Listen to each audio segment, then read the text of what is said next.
अरे ये कैसे लीक हो गया पेट्रोल।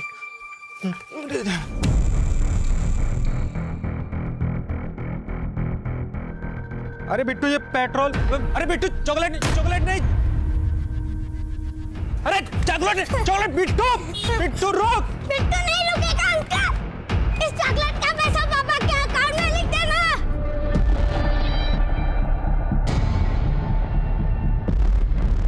आज चॉकलेट चुराई है, कल लूट करेगा, परसों डाका डालेगा तू।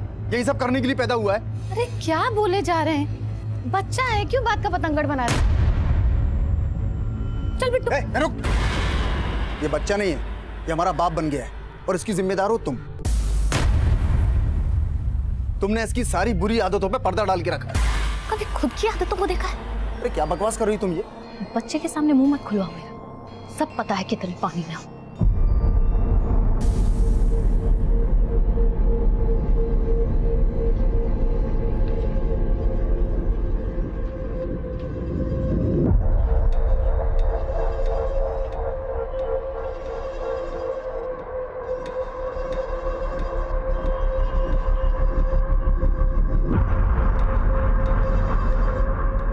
चाहिए आपको?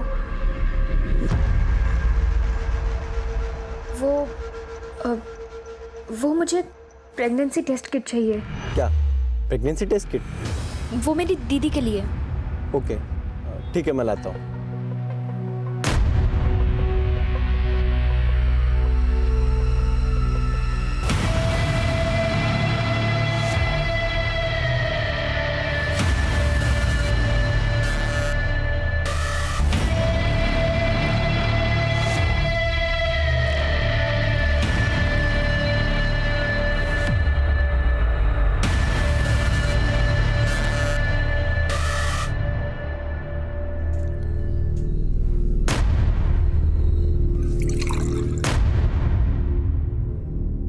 गरम पूरी लेकर आती हूँ। बड़ी देर लगा दी स्कूल से आने में, काम पर नहीं जाना क्या? वो हम सहेली से नोट्स लाने गए थे, इसीलिए लेट हो गए। बस बहुत हो गया पढ़ाई का नाटक। पढ़ लिख कर होगा क्या? आज अपने पापा का हाथ बटाएगी तो कल को तेरे शादी के ही काम आएगा ना। और तू ही बता, अरे देखा कैसे बिना जवाब दिए चली गई। इसकी अकल ऐसे ठिकाने नहीं आई।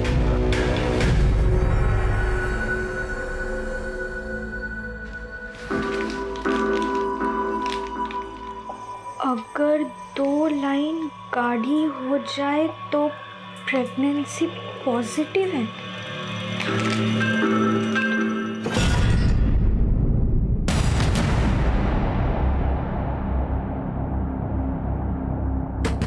रश्मि, ओ रश्मि, अरे कर क्या रही इतनी देर से अंदर? आई दादी। जल्दी निकल, तुझे काम पे लेट हो जाएगा।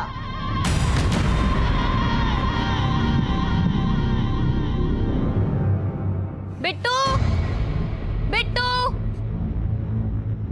वर्मा जी, बिट्टू को देखा क्या? नहीं मैडम जी, बिट्टू तो आज यहाँ नहीं है। कहाँ चला गया ये लड़का? बिट्टू! नमस्कार, आदाब। मैं inspector Adil Khan, crime petrol Dastak में आपका स्वागत करता हूं। आज जिस केस का जिक्र मैं करने वाला हूं वो मध्य प्रदेश के खंडवा का था। 9 साल के बिट्टू और उसके माँ बाप की जिंदगी में एक जुर्म ने दस्तक दी थी।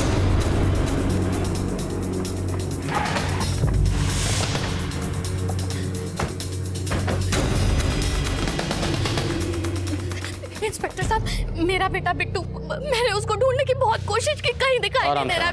अब घबराइए मत, आराम से बताइए। वो दोपहर में अपने दोस्तों के साथ खेलने के लिए घर से बाहर निकला था। उसके बाद से मैंने उसको हर जगह ढूंढ लिया, वो कहीं दिखाई नहीं दे रहा है। किसके साथ खेल रहा था? अंकल, हम और बिट्टू क्रिकेट खेल रहे थे दोपहर में। चल मेरी बैटिंग है, चल फील्डिंग कर। अरे नॉट आउट है ना, उसने आगे से बॉल मारा। चल मैं आ रहा हूँ। अरे कहाँ जा रहे हैं? अरे सुसु आ रही है, वेट। लेकिन बिट्टू वापस आया नहीं। हमें लगा कि उसकी फील्डिंग की बारी आई तो सुसु का बहाना करके घर चले गया। कहाँ खेले तुम लोग? बिट्टू तो उधर गया था झाड़ी के पीछे टॉयलेट करने के लिए।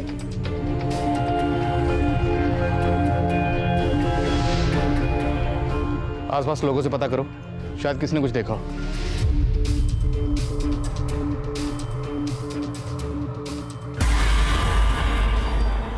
विनीता, बिट्टू को कुछ पता चला? मिल गई फुर्सत तुम्हें आने की। क्या बात कर रही हो तुम?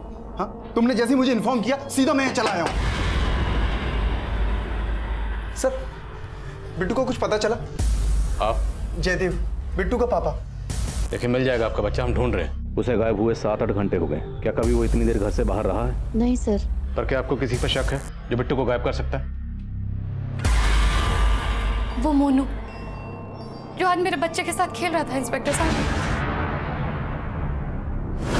मोनू वो बच्चा? बच्चा नहीं है, एक नंबर का बदमाश है वो। और उसकी माँ भी कोई कम नहीं है। इंस्पेक्टर साहब, अभी कुछ दिन पहले ही उस मोनू ने मेरे बेटे को बहुत मारा था। झगड़े के बाद से मेरे और मोनू की माँ की बातचीत बंद है। हालांकि मेरा बेटा खेलता है उस मोनू के साथ, लेकिन ये बात उसकी माँ को बिल्कुल अच्छी नहीं लगती।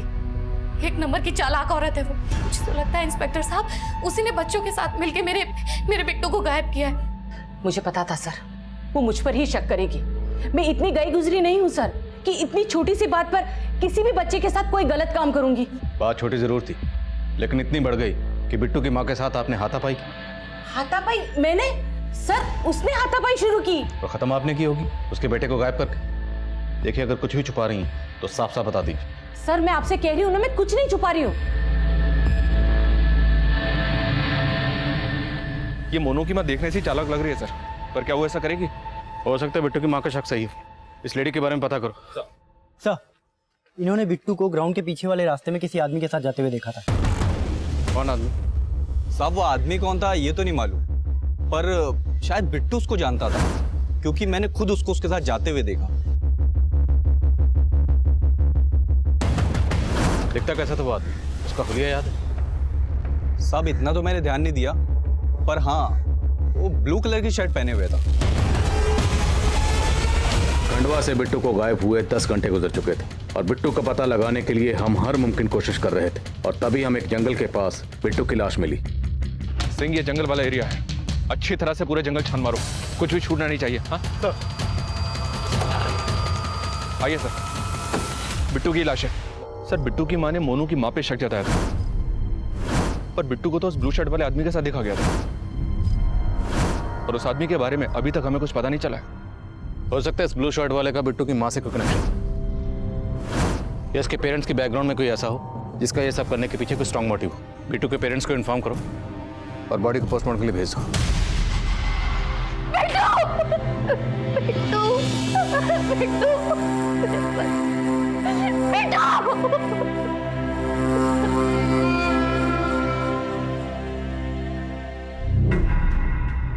जीजा जी, आई। इतना सब अचानक हो गया, और ऐसे वक्त में हम लोग तुम्हारे साथ नहीं थे। पर विनीता कहाँ पर है? पुलिस स्टेशन गई है। Police station? किस लिए? शायद पुलिस को उससे कुछ बात करनी थी। अरे पर पुलिस उसको मिलना क्यों चाहती है, और तू उसके साथ गया नहीं? दीदी, अब विनीता को मेरे साथ खड़े होने में प्रॉब्लम है। उसे लगता है कि मैंने कभी बिट्टू के लिए कभी कुछ किया ही नहीं। सुन, तू ये सब बातों को हल्के में मत ले। कहीं ऐसा ना हो जाए कि उसकी वजह से पुलिस तुझे परेशान करना शुरू कर दे। बिट्टू के फादर जयदेव के बारे में कुछ पता चला सर। जयदेव कॉस्मेटिक ट्रेनिंग का बिजनेस करता है और बिजनेस टूर पे कई दिन बाहर भी रहता है। जयदेव को जानने वाले लोगों ने बताया कि काफी रंगीन मिजाज का आदमी है ये। जयदेव का अफेयर है किसी से? अफेयर है या नहीं ये अभी क्लियर नहीं है, पर जयदेव के कॉल रिकॉर्ड्स में कई सारी फीमेल क्लाइंट्स का नंबर है। और तो और सर, जब आस पड़ोस में इंक्वायरी की तो पता चला कि जयदेव की पत्नी भी उस पर शक करती है, और मोनू की मदर विडो है, और जयदेव की पत्नी को लगता है कि उन दोनों के बीच कुछ है।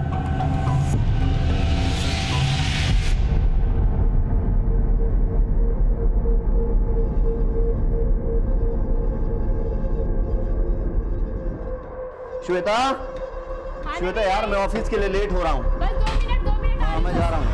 अरे रश्मि, श्वेता, श्वेता देखो रश्मि क्या हुआ। रश्मि, रश्मि क्या हुआ उसको? रश्मि, क्या हुआ सर? पता नहीं। रश्मि,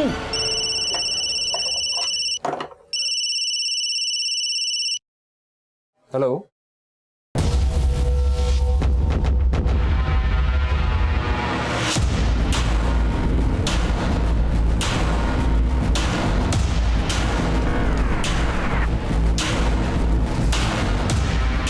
क्या हुआ मैडम? कैसी है रश्मि? वो प्रेग्नेंट है। क्या? तुम्हारी बेटी पूरे 3 महीने से प्रेग्नेंट है, तुम्हें पता ही नहीं? देखो सज्जन, गरीब थी इसलिए काम पे रख लिया। अपनी बेटी को अपने घर पे ही रखो, मुझे ऐसी लड़की को काम पे नहीं रखना।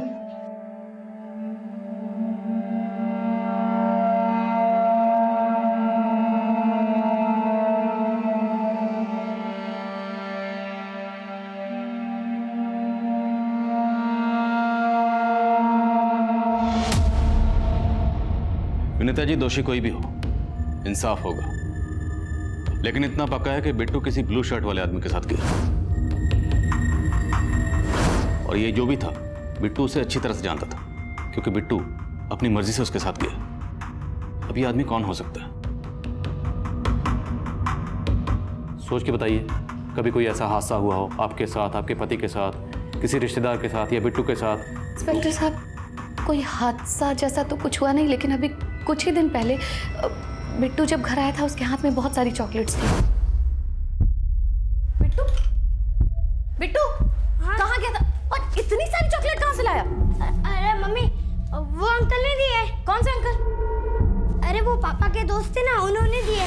तो बिट्टू अपने पापा के किस दोस्त की बात कर रहा था? मैंने उससे पूछा, लेकिन बिट्टू ने मुझे कुछ बताया नहीं। बाद में मैंने इसके बारे में जैसे भी पूछा, लेकिन उनको भी कुछ आइडिया नहीं था। देखिए विनीता जी, हालांकि आपने हमें इस बारे में खुद कुछ नहीं कहा, लेकिन फिर भी हमें पता चला है कि आपको शक है कि मोनू की माँ और आपके पति के बीच कुछ। आपने बिल्कुल ठीक सुना है, मुझे मेरे पति के बारे में शक है। सर, बिट्टू की पोस्टमार्टम रिपोर्ट के मुताबिक बिट्टू की मौत एक्सेसिव ब्लीडिंग की वजह से हुई है। उसके पेट को सर्जिकल नाइफ से काटा गया था। Surgical knife? जी हाँ सर। बिट्टू की बॉडी से लिवर और किडनी दोनों गायब है। बॉडी को काटने से पहले बिट्टू को बेहोश किया गया था। उसकी फूड पाइप में चॉकलेट के ट्रेसेस मिले, शायद उसे चॉकलेट में कुछ मिलाकर दिया गया था। मतलब बिट्टू को चॉकलेट खिलाकर पहले बेहोश किया गया, फिर उसके ऑर्गन निकाले गए। देखने से तो ऐसा लग रहा है सर, ये मामला ऑर्गन स्मगलिंग रैकेट से जुड़ा है। लेकिन कुमार, इससे पहले अपने एरिया में ऐसा कोई केस नहीं हुआ। भले ही पेट काटने के लिए सर्जिकल नाइफ का इस्तेमाल किया गया, लेकिन जिस तरह से पेट काटा गया वो काफी अटपटा है। पोस्टमार्टम डॉक्टर का भी कहना है कि जिसने पेट काटा हो सकता है मेडिकल फील्ड से ना हो। लेकिन सर, ऑर्गन तो निकाले गए हैं। तो हो सकता है जानबूझ के सर्जिकल नाइफ से पेट काटा गया, ताकि हमारी तहकीकात को भटकाया जा सके। खंडवा में जितनी मेडिकल शॉप हैं सब जगह पता करो, पिछले दिनों किस किस को सर्जिकल नाइफ बेचे गए। Okay sir.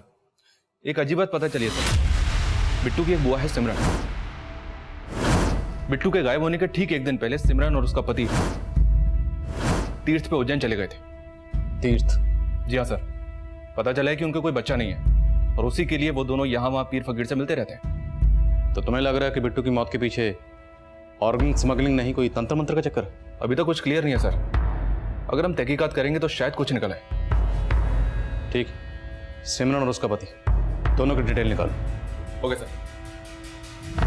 सर, माना कि हमें बच्चा नहीं है, पर बच्चा पाने के लिए हम बिट्टू को तंत्र मंत्र की बलि क्यों चढ़ाएंगे? तो बिट्टू के गायब होने के ठीक एक दिन पहले आप दोनों शहर से बाहर क्यों गए थे? पूजा पाठ कराने गए थे। तंत्र मंत्र तो हम मानते ही नहीं है। आप बेकार में हम पे शक जता के अपना और हमारा समय खराब कर रहे हैं।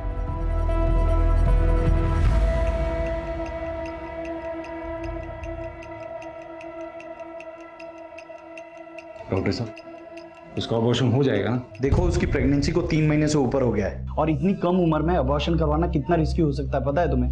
लेकिन डॉक्टर साहब, अभी उसकी शादी भी नहीं हुई। लेकिन ऐसे में अगर रश्मि का अबॉर्शन करवाएंगे तो उसकी जान भी जा सकती है। देखो, रश्मि को ये बच्चा कैरी करना ही पड़ेगा।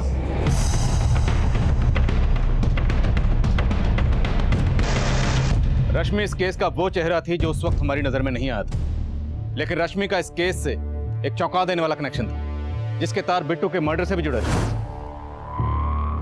लेकिन इससे पहले इस केस में एक सरप्राइजिंग ट्विस्ट आया। चल।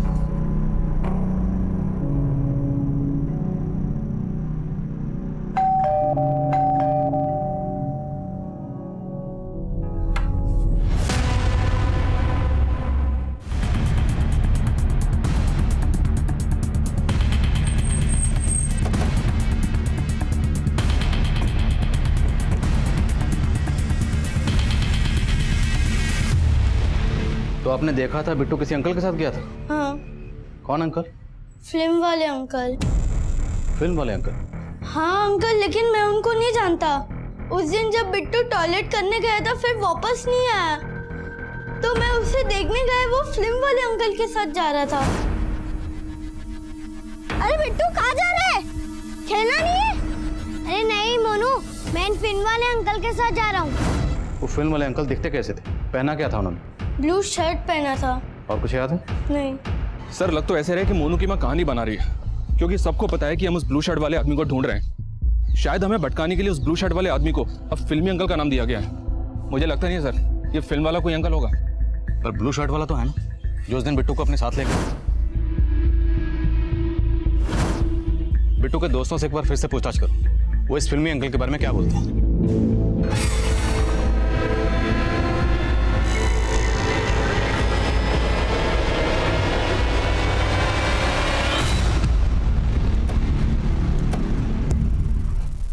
सर, आईसी केयर हॉस्पिटल के पास के केमिस्ट शॉप से सरस्वती नाम की एक प्रेग्नेंट लेडी के प्रेस्क्रिप्शन को दिखा के उसके लिए सर्जिकल नाइफ खरीदा गया था। उसकी डिलीवरी ऑपरेशन होने वाली थी, पर मैंने पता किया सर, उस हॉस्पिटल में सरस्वती नाम की कोई भी लेडी भर्ती नहीं हुई थी।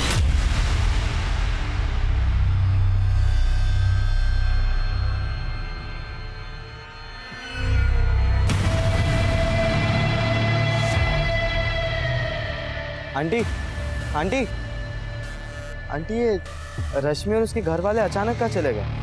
मतलब कई दिनों से ताला लगा हुआ है। वो रश्मि के पापा को नई नौकरी लगी ना खंडवा में, तो सब लोग वहीं शिफ्ट हो गए। अच्छा आंटी, एक और बात, ये आपको पता है कि खंडवा में कहाँ रहते हैं? नहीं, मुझे कुछ नहीं मालूम है।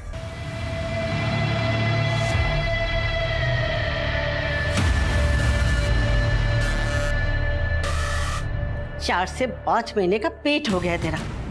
अरे कम से कम पहले मुझे बता देती, तुझे ये पाप तो ना ढोना पड़ता। अरे कहाँ खो गई है तू? जो मैं बोल रही हूँ सुन रही कि नहीं? ध्यान रखना, एक तो तुझे या किसी से कोई बात नहीं करनी, और कोई कुछ पूछे भी ना तो बताना कि तू 18 साल की है, शादीशुदा है और तेरा पति मुंबई में नौकरी करता है, समझी? सर, ये मेरी बहू डॉली है, ये कहीं मिल नहीं रही सर। कब से मिसिंग है? सर, आज सुबह जब मैं सत्संग के लिए निकल रही थी तो डॉली घर पे ही थी। बहू, सत्संग से आके फलहार करना है मुझे, सब तैयारी रखना। जी माँ जी। और जब मैं सत्संग से वापस आई सर, तो घर पे डॉली नहीं थी। आपके और डॉली के अलावा घर पे और कौन कौन रहता है? सर, मैं और मेरी बहू घर में अकेली रहते हैं। डॉली का हस्बैंड? सर, मेरा बेटा भोपाल में जॉब करता है, वो वहीं रहता है। सर, आप प्लीज पता कीजिए डॉली के बारे में। डॉली प्रेग्नेंट है सर। डॉली प्रेग्नेंट है? हाँ सर, तभी तो ऐसी हालत में वो इतनी देर तक बाहर नहीं रह सकती सर। मुझे उसकी बहुत फिक्र हो रही है। आप कुछ भी कीजिए सर, लेकिन मेरी बहू को ढूंढ दीजिए। इनके घर के आसपास पता करो, शायद डॉली को किसी ने जाते हुए देखा। और ये भी पता करो कि डॉली का फोन कहाँ स्विच ऑफ हुआ था। तब तक मैं केमिस्ट से मिलता हूँ। सर,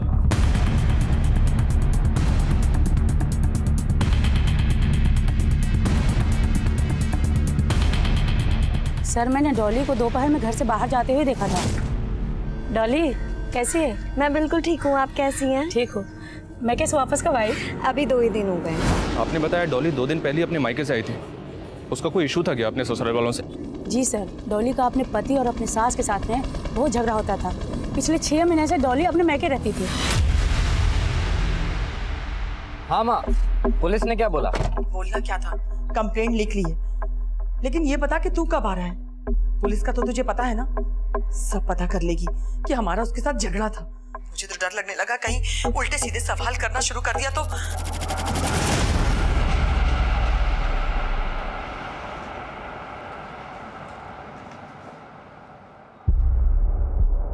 यस सर, इस सरस्वती नाम के पेशेंट के लिए सर्जिकल नाइफ इसी दुकान से खरीदा गया था। और ये सर्जिकल नाइफ खरीदा किसने था? सर, एक ऑटो वाला था, क्योंकि वो अपने ही ऑटो से आया था, इसलिए मुझे याद है।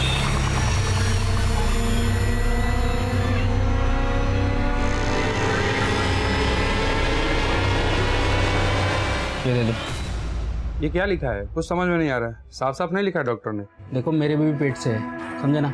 उसी का कुछ ऑपरेशन का लिखा होगा, समझे ना? उस ऑटो वाले को पहले कभी देखा था आपने? नहीं सर, लेकिन बहुत अजीब आदमी था सर। हर बात पे समझे ना ऐसे बोलता था। और एक बात सर, उसके ऑटो के पीछे एक फिल्म स्टार का पोस्टर लगा हुआ था।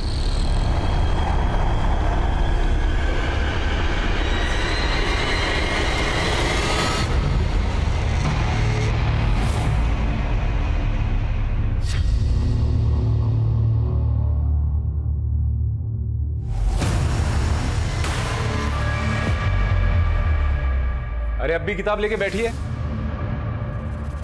अब क्या फिर से स्कूल जाने का इरादा है तेरा? पापा आप कुछ भी कर लो, अब मुझसे मेरे सपना नहीं छीन सकते। अरे जाग मुसाफिर, भोर भाई, सपने से बाहर आ। तेरे इस पेट के बच्चे ने तेरी और मेरी दोनों की किस्मत बदल दी है, यही सच है, इसका ध्यान रख। तेरे को कितनी बार बोला है खिड़की बंद रखा कर, ऐसे ही बैठ जाती है यहाँ पे।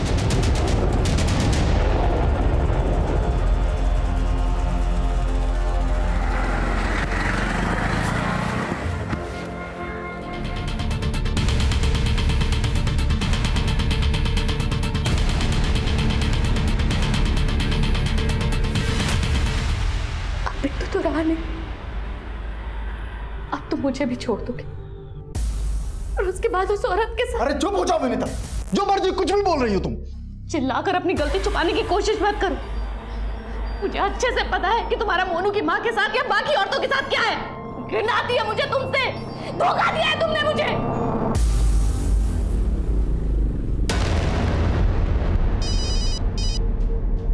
हाँ बोलिए। सर इस एरिया में ऐसे किसी भी ऑटो वाले का पता नहीं चला है जिसके ऑटो के पीछे फिल्म स्टार का पोस्टर हो, और ना ही बिट्टू से जुड़े किसी ऐसे आदमी का पता चला है जो किसी ऑटो वाले को जानता हो। तो हो सकता है वो किसी दूसरे एरिया का, बाकी एरियाज में पता करो। सर बुद्धनगर पुलिस को इस औरत की लाश मिली थी, इसकी लोअर बॉडी पूरी तरह से डैमेज थी। ये तो डॉली लग रही है। जी हाँ सर, लेकिन बुद्धनगर पुलिस ने बॉडी पोस्टमार्टम के लिए भिजवाई थी, डिटेल रिपोर्ट आना भी बाकी है, पर उनका कहना है कि ये लेडी प्रेग्नेंट नहीं थी। शक्ल तो डॉली की लग रही, डॉली मिसिंग है, लेकिन डॉली प्रेग्नेंट थी। डॉली की सास और पड़ोसियों ने यही कहा था। कहानी को समझ में नहीं आ रही है सर। डॉली के मायके से पता किया तो पता चला कि डॉली की अपनी सास से ही नहीं, अपने पति से भी नहीं बनती थी। डॉली का पति उसे डिवोर्स देने वाला था, फिर अचानक से उन दोनों के बीच पैचअप हो गया। सब बोल रहे हैं कि इसकी वजह डॉली का बच्चा था। कहीं ऐसा तो नहीं कि डॉली फेक प्रेगनेंसी का नाटक करके अपने हस्बैंड से ज्यादा इल्म नहीं चाहती थी, इसलिए उसके हस्बैंड ने पैचअप कर लिया। लेकिन बाद में जब उसे पता चला कि ये प्रेग्नेंट नहीं है तो उन लोगों ने डॉली को मार दिया। सर आप कुछ भी आरोप लगा रहे हैं हम पर। डॉली प्रेग्नेंट थी सर। डॉली प्रेग्नेंट नहीं थी, लाश मिली है उसकी। क्या सर, आपको शायद कोई गलतफहमी हुई होगी, वो किसी और की लाश होगी। देखो कौन है, आपकी बहू और आपकी वाइफ डॉली है ना? अब बोलो क्या कांड किया इसके साथ? सर हमने कोई कांड नहीं किया सर, हम तो खुद हैरान है ये सब जान करके सर। और सर डॉली प्रेग्नेंट थी। अगर आपको अब भी यकीन नहीं आता सर तो आप डॉली के डॉक्टर से पूछ सकते हैं। कौन डॉक्टर? सर अग्रवाल मैटरनिटी के डॉक्टर अग्रवाल।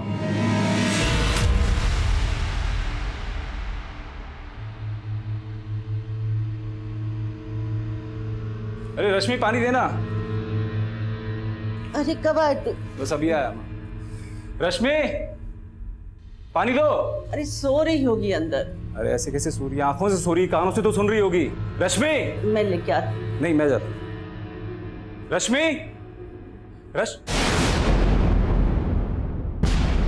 अरे रश्मि कहाँ है?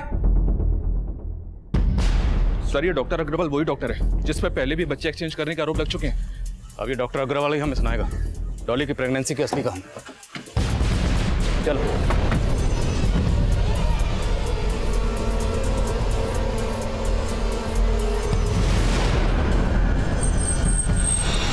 सर डॉली प्रेग्नेंट थी और 2 महीने पहले उसका मिसकैरेज हो गया था। उसने मुझे रिक्वेस्ट किया कि ये सब बातें मैं उसके घर वालों को ना बताऊं। लेकिन वो लगातार तेरे पास आ रही थी। हाँ सर, लेकिन मुझे ये नहीं पता है कि वो झूठे प्रेगनेंसी का नाटक क्यों कर रही है। सुन ज्यादा होशियारी मत कर, तेरी पूरी कुंडली निकाल के हम आए। ये बता कि डॉली की फेक प्रेगनेंसी में तेरा क्या रोल था? सर वो मुझे उसने एक बच्चे का बंदोबस्त करने के लिए कहा था। ऐसे बंदोबस्त उन्हें पहले भी किए होंगे, है ना? डॉली को किसका बच्चा देने वाला था? सर कुछ टाइम पहले हमारी क्लिनिक में एक लड़की आई थी सर, जिसकी उम्र काफ़ी कम थी और उसका बाप चाहता था कि मैं उसका अबॉर्शन करूं। देखो उसकी प्रेगनेंसी को 3 महीने से ऊपर हो गया है और इतनी कम उम्र में अबॉर्शन करवाना कितना रिस्की हो सकता है पता है तुम्हें? डॉक्टर साहब अभी उसकी शादी भी नहीं है। लेकिन ऐसे में अगर रश्मि का अबॉर्शन करवाएंगे तो उसकी जान भी जा सकती है। देखो रश्मि को भी बच्चा कैरी करना ही पड़ेगा। पर सर देखो तुम्हें बच्चा नहीं चाहिए ना? नहीं। लेकिन अपनी बेटी से अगर बच्चा कैरी करवाओगे तो मेरे पास ऑफर है। ऑफर? सर मैंने उसके बाप को 5 लाख देने का ऑफर किया सर और वो मान भी गया। डॉली की फेक प्रेगनेंसी की कहानी तो तूने सुना दी, अब ये बता कि डॉली के मर्डर से तेरा क्या लेना देना? सर मेरा कुछ लेना देना नहीं है सर। सर डॉली डॉक्टर से 12 तारीख को मिली थी और 12 तारीख को ही वो गायब हो गई थी। हो सकता है डॉक्टर अब भी कुछ पा रहा है। इसे थाने बुलाओ, वहां से ठीक से पूछताछ करते हैं और इसके क्लिनिक के सीसीटीवी फुटेज में चेक करो क्या डॉली वाकई उस दिन उससे मिलने आई थी या नहीं। सर और वो लड़की रश्मि, उसे और उसके बाप को दोनों को थाने बुलाओ। अरे आई क्या रश्मि? अरे आस पड़ोस में सब जगह ढूंढ रही है, कहीं कोई पता नहीं चला। तुमको देखना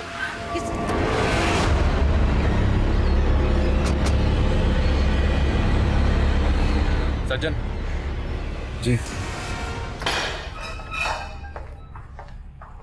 रश्मि कहाँ? सर आप लोगों के आने से पहले हम उसी को ढूंढ रहे थे। वो पता नहीं अचानक कहाँ गायब हो गई। यार रश्मि को तो हम ढूंढ लेंगे, तू बता। तो रश्मि को लेके डॉक्टर अग्रवाल के पास गया था ना? अब तू बोलेगा या मैं बोल? सर हम तो अबॉर्शन करवा नहीं गए थे सर, लेकिन डॉक्टर अग्रवाल ने बोला कि अबॉर्शन नहीं हो सकता है। रश्मि की जान को तो खतरे में नहीं डाल सकते थे ना, इसलिए मैंने उनका ऑफर मान लिया। तो तेरी नाबालिग बेटी को प्रेग्नेंट किसने किया? किसने किया? बोल। सर उसका रेप हुआ था सर। रेप? रश्मि ने खुद बताया था रेप के बारे में। वो जहाँ काम करती थी उसका मालिक और उसके दोस्त ने उसके।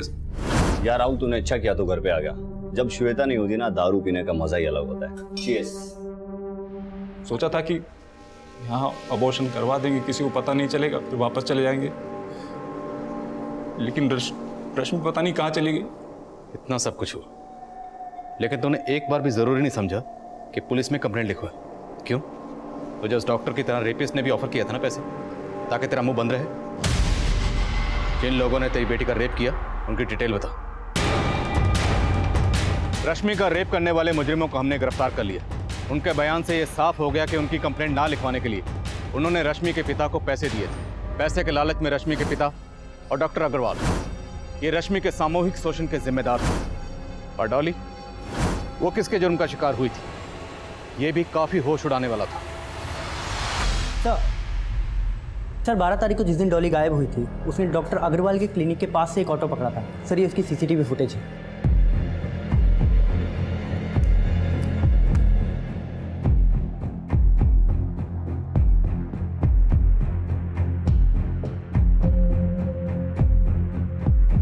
ये ऑटो के पीछे किसी फिल्म स्टार का पोस्टर जैसा कुछ लग रहा है। सर केमिस्ट ने हमें बताया था कि जिस ऑटो वाले ने उसके यहाँ से सर्जिकल नाइफ खरीदा था उसके ऑटो के पीछे फिल्म स्टार का पोस्टर था। तो सर इस ऑटो के पीछे भी फिल्म स्टार का पोस्टर है। हो सकता है ये वही ऑटो वाला हो। लेकिन सर इसकी पहचान करना मुश्किल है क्योंकि इसके ऑटो के पीछे जो नंबर प्लेट है वो फेक है। तो हो सकता है इस ऑटो का इस्तेमाल सिर्फ क्राइम करने के लिए करता। लेकिन सर हमें इस ऑटो की कोई लीड नहीं मिल रही, तो हम इस आदमी को ढूंढेंगे कैसे? सही। तुम्हें याद है केबिन्स ने कहा था, लेकिन बहुत अजीब आदमी था सर। हर बात पे समझे ना ऐसे बोलता। जैसे ही उसका तकिया कलाम हो। तो अब अगर ऑटो नहीं मिल रहा तो हम ऐसे ऑटो वाले को ढूंढेंगे जिसका तकिया कलाम हो समझे ना। सर रश्मि को उसके घर के पास से एक लड़के के साथ एक ऑटो में बैठे देखा गया। सीसीटीवी में कैप्चर हुआ है।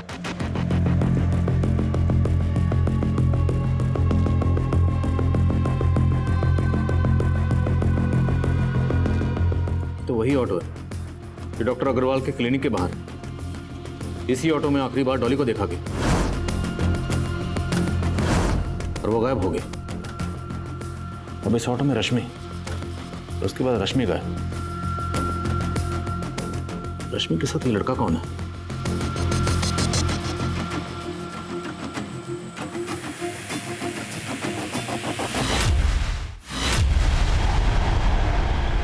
सर ये तो विवेक है, रश्मि के साथ ही पढ़ता था। हो सकता है इस विवेक का ऑटो वाले से कोई कनेक्शन। उठाओ इसे। सर बोलो। सर मैं उस ऑटो वाले को नहीं जानता हूँ। तो रश्मि के साथ बैठकर उस ऑटो में कहाँ गया था? सर रश्मि अचानक से खांडवा आ गई थी अपने फैमिली के साथ, तो मैं बस उसे मिलने आया था और फिर वहाँ से उस ऑटो में बैठकर हमें ग्राउंड की तरफ आए थे, क्योंकि अगर हम वहाँ पर बात करते तो रश्मि के पापा हमें देख लेते। तुम्हारे साथ इतना सब हो गया और तुमने मुझे एक बार भी नहीं बताया। मैंने सोचा था विवेक मैं तुम्हें सब कुछ बता दूंगी, पर मुझे डर लगा कहीं तुम मुझे गलत ना समझो। रश्मि गलत तुम नहीं, गलत वो लोग हैं। और फिर सर रश्मि से मिलके मैं घर चला गया और रश्मि उसी ऑटो में बैठकर अपने घर की तरफ निकल गई थी। सर मैं सच बोल रहा हूँ, मुझे इससे आगे कुछ भी नहीं पता है।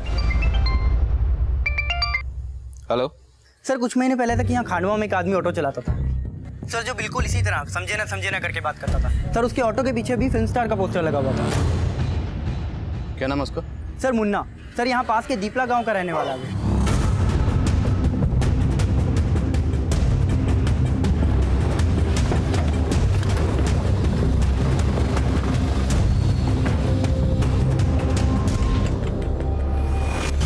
सुनिए, ये मुन्ना यहीं रहता है? यहीं पे रहता है, लेकिन अपने माँ बाप की मौत के बाद आजकल कम ही आता है। आजकल कहाँ रहता है कुछ पता?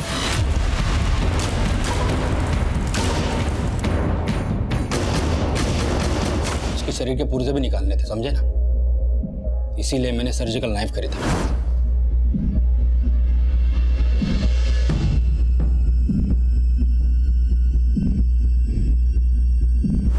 और बाबा ने यह भी बोला था साहब कि शरीर के पुर्जों को पानी में उबाल कर वो पानी पीना होगा, और एक अजन्मे बच्चे की पूजा भी करनी थी मुझे। इसलिए तूने डॉली को उठाया? हाँ साहब, लेकिन बाद में पता चला कि डॉली गर्भवती नहीं थी, समझे ना? क्या है? उसने बोला कि वो किसी से बच्चा लेने वाली थी, समझे ना? साहब मैंने डॉली को मार के फेंक दिया। अब कुछ ठीक चल रहा था साहब, अब अचानक से आके, समझे ना? अब तुझे हम समझाएंगे, समझे ना? समझाओ इसे।